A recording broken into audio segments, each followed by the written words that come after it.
जय माँ शक्ति, जय माँ काली, जय माँ भगवती। सभी साधकों को मेरा प्रणाम।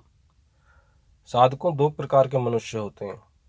पहला सांसारिक और दूसरा होता है आध्यात्मिक। अगर हमारी श्रेणी आध्यात्मिक मनुष्यों में से है तो हमें ये मान लो बहुत दिक्कतें जीवन में आने वाली हैं, और सांसारिक हैं तो कोई दिक्कत विशेष आनी नहीं है, क्योंकि उसका तो एक लक्ष्य है और वो है ये इनके इन प्रकार किसी भी प्रकार से धन का आगमन करना, धन को इकट्ठा करना, धन को संचित करना। लेकिन अगर हमारी श्रेणी दूसरे स्तर की है, आध्यात्मिक है, तो हमें बहुत दिक्कतें सामने आएंगी, इसमें कोई दो राय नहीं है। क्योंकि आध्यात्मिक व्यक्ति बिल्कुल उस तरह से होता है जैसे कोई तराजू, उसे अपने दोनों पलड़े बराबर करने होते हैं।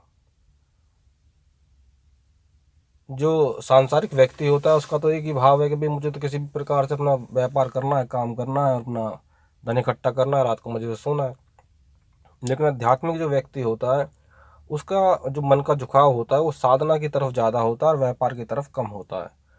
और ज्यों ज्यों उसकी साधना बढ़ती चली जाती है, उसका व्यापार के प्रति, काम काज के प्रति, गृहस्थता के प्रति, घर के प्रति उदासीन भाव होना चालू हो जाता है, और वो अपने उस क्षेत्र में, व्यापार के क्षेत्र में निष्फल होना चालू हो जाता है। सफलता उसे प्राप्त नहीं होती।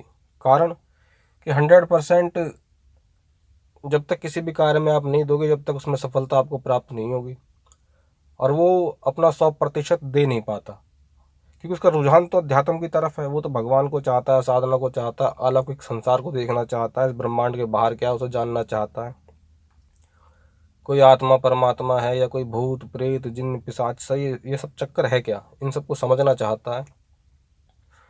तो इसलिए उसको बहुत दिक्कतें आती हैं, व्यापार में उसको रुझान हो नहीं पाता, और आध्यात्मिक क्षेत्र की जो प्रगति है वो धीरे धीरे शैने शैने होती है, एकदम से नहीं होती। जिस प्रकार अगर कोई शराब पिए तो तुरंत उसको नशा हो जाएगा, लेकिन दूध पीने वाले को वो परिणाम, जब तक वो 2 4 6 महीने दूध नहीं पी लेगा, रोज नहीं पी लेगा, जब तक उसको वो परिणाम दृष्टिगोचर नहीं होता, उसके स्वास्थ्य में सुधार तो आराम आराम से ही होगा ना।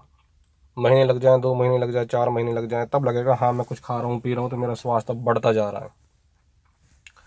लेकिन जो मदिरा का पान करेगा, शराब पिएगा, वो तुरंत उसने पी और तुरंत 2 घंटे में परिणाम लो।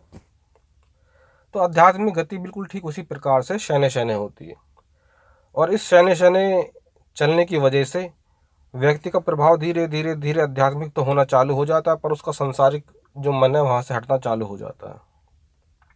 और उसे व्यापार भी करना है, क्योंकि उसे अपना गृहस्थ चलाना है, घर परिवार तो उसके भी होते हैं, बच्चे तो उसके भी होते हैं, लेकिन उसका व्यापार में रुझान हो ही नहीं पाता, क्योंकि मन तो उसका दूसरी तरफ, रुझान कहाँ से होगा। अगर आप किसी चीज़ को पढ़ रहे हो और आपका वहाँ पे ध्यान ही नहीं, तो पढ़ाई आपकी हो ही नहीं पाएगी। उसी प्रकार से वो व्यापार तो करना चाहता, पर वो उसकी मजबूरी हो जाती है। वो तो कोई ऐसा साधन ढूंढना चाहता है कि मेरा घर परिवार भी चलता रहे और मेरी साधना भी चलती रहे, लेकिन यहीं पे ही बहुत स्थिति खराब होनी चालू हो जाती है। भगवान ने सिस्टम में ऐसा बनाया, कर क्या सकते हैं। भगवान भी नहीं चाहते व्यापार करे वो, क्योंकि संसार में चाहे जो भी व्यक्ति है, सबको एक दिन आना तो परमात्मा के रास्ते की तरफ ही है। तो जो ऑलरेडी परमात्मा के रास्ते की तरफ चल रहा है, उस पर आधे रास्ते को उसने तय कर लिया है, तो अगर वो वापस घूमे ग्रस्त में, तो उसका तो रास्ता बिगड़ जाएगा। इसलिए ऐसे व्यक्ति को बार बार बार बार चांटे लगते हैं।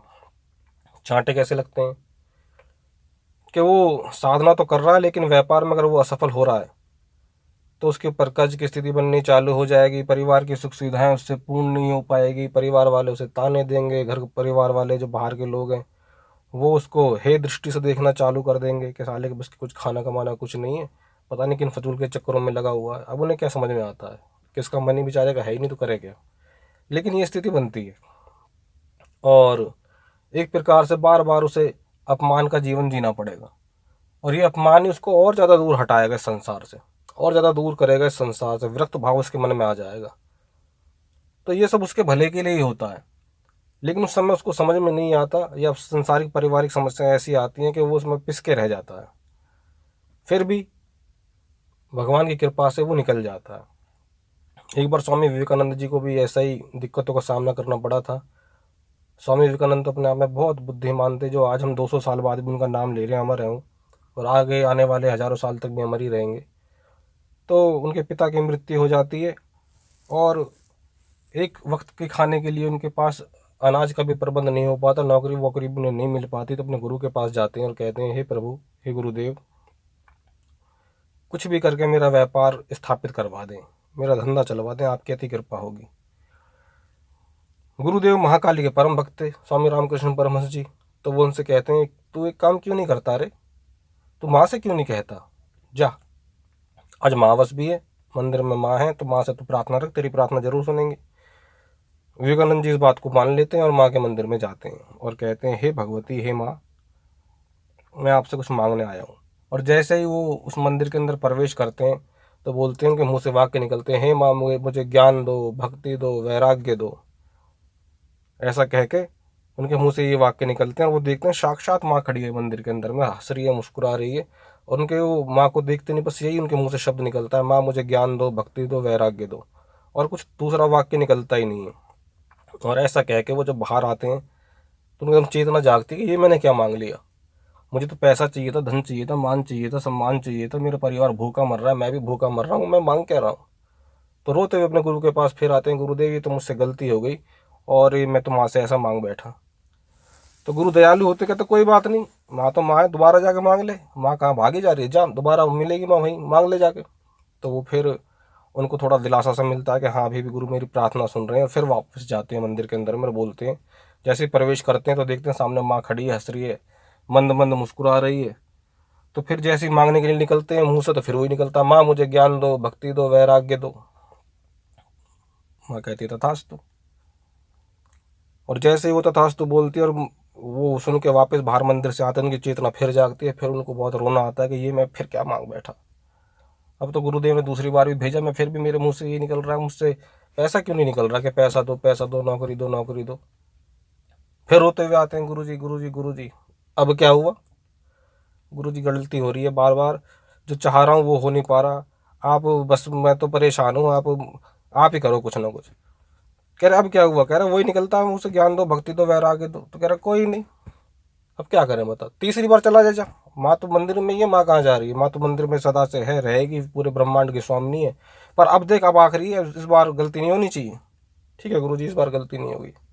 फिर जाते हैं, माँ देखते हैं, माँ अंदर खड़ी है, हंस रही है, मुस्कुरा रही है, कहते हैं माँ ज्ञान दो, भक्ति दो, वैराग्य दो। फिर मुँह से वही निकलता है, माँ फिर बोलती है तथास्तु। फिर बाहर आते हैं, फिर रोने लगते हैं कि गुरुजी क्या हुआ, बस वही हुआ जो हर बार हो रहा है।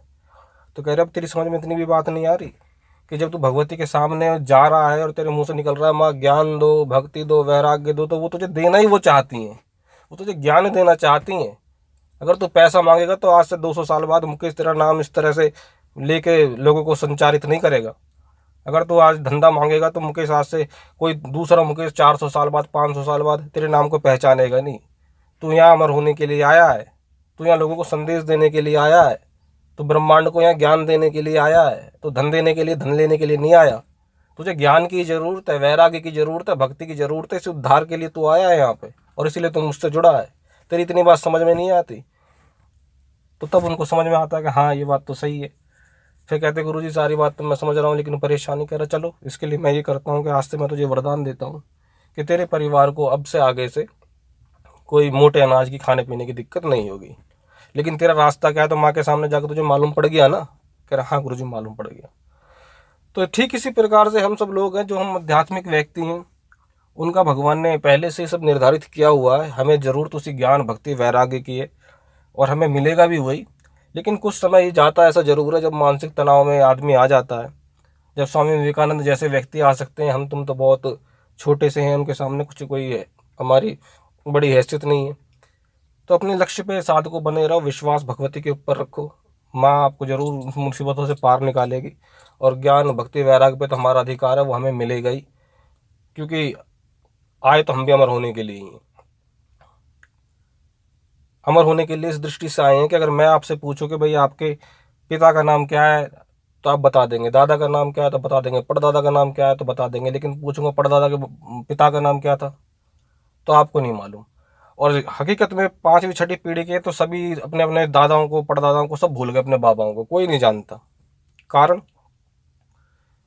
कि बस इतने ही है उनका जो अमरता का जो निशानी है, ये 2 पीढ़ी, 3 पीढ़ी, 4 पीढ़ी। तो जब हम आज उनको नहीं जानते तो आने वाले समय में हमारे वंशज, जो हमारे बेटे हैं, पोते हैं, नाती हैं, या आने वाले टाइम में 2-4 पीढ़ी बाद हमें भी कोई भूल जाएंगे। जब हम अपनों को भूल गए तो हमें नहीं भूल जाएंगे लोग। तो हम इस दृष्टि से यहाँ पे ये प्राप्त करने के लिए नहीं आए। हम आए हैं सच्ची साधना को प्राप्त करने के लिए, ज्ञान को प्राप्त करने के लिए, भगवत के दर्शन प्राप्त करने के लिए। यही हमारा लक्ष्य होना चाहिए। और इसीलिए हमें थोड़ी सी दिक्कतों का सामना करना पड़ता है कि तराजू के दो जो पलट रहे हैं उनमें बैलेंस बनाने में समय तो लगेगा ही, मन को साधने में समय तो लगेगा ही। अपने आप को स्थिर भी करना है, साधना में बढ़ना भी है, और इस काबिल भी बनाना है कि हमारा परिवार भूखा न मरे, तो उसमें समय तो लगेगा, उसमें मानसिक वेदना भी आएगी।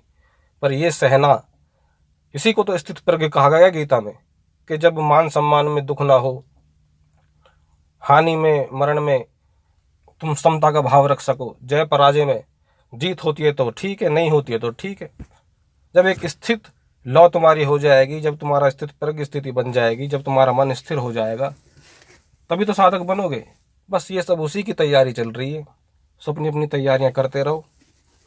दोबारा फिर मिलेंगे। जय माँ शक्ति, जय माँ काली, जय माँ भगवती।